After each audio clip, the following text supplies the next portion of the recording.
Seorang kepala desa di Jember, Jawa Timur ditangkap karena diduga melakukan tindak pidana korupsi dana desa yang merugikan keuangan negara. Dugaan tindak korupsi terjadi pada tahun 2023 dengan kerugian negara mencapai 480 juta rupiah. Hakim Agung nonaktif Ghazal Basaly didakwa jaksa KPK menerima gratifikasi terkait perkara kasasi kasus pengelolaan limbah B3 tanpa izin dan melakukan tindak pidana pencucian uang. Komisi Pemberantasan Korupsi melakukan operasi tangkap tangan yang menjaring oknum pejabat di Kota Bengkulu. Assalamualaikum warahmatullahi wabarakatuh. Korupsi, satu kata seribu dampak.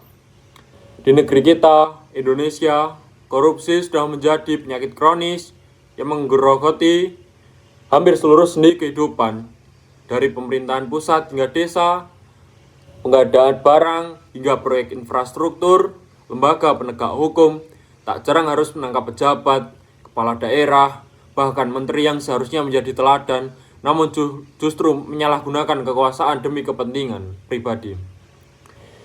Ini bukan hanya soal hukum, ini soal mental, soal budaya yang permisif terhadap ketidakjujuran, budaya mencari celah, dan budaya diam saat melihat ketidakbenaran.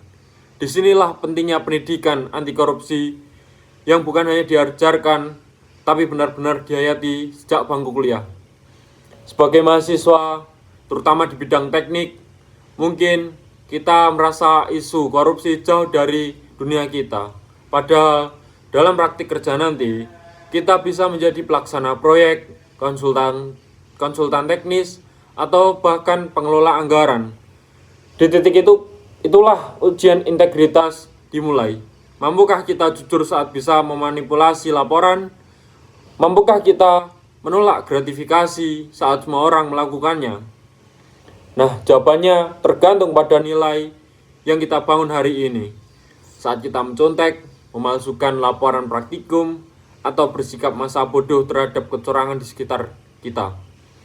Kita sedang menanam benih korupsi dalam hal skala kecil. Budaya anti korupsi harus dimulai dari hal-hal sederhana, seperti jujur dalam tugas, adil dalam kerja kelompok, dan berani bersuara ketika tidak melihat ketidakbenaran.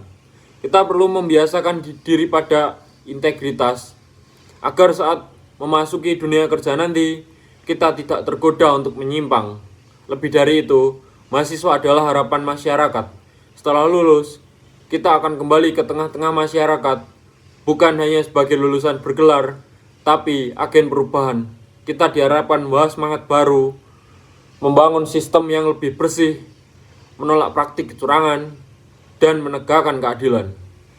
Bayangkan jika setiap mahasiswa hari ini tumbuh menjadi pribadi yang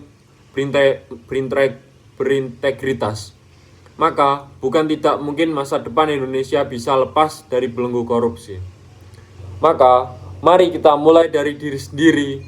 Jadilah mahasiswa yang jujur, berani, dan bertanggung jawab. Karena perubahan besar selalu dimulai dari langkah kecil, dari sikap yang benar, dan itulah hari ini.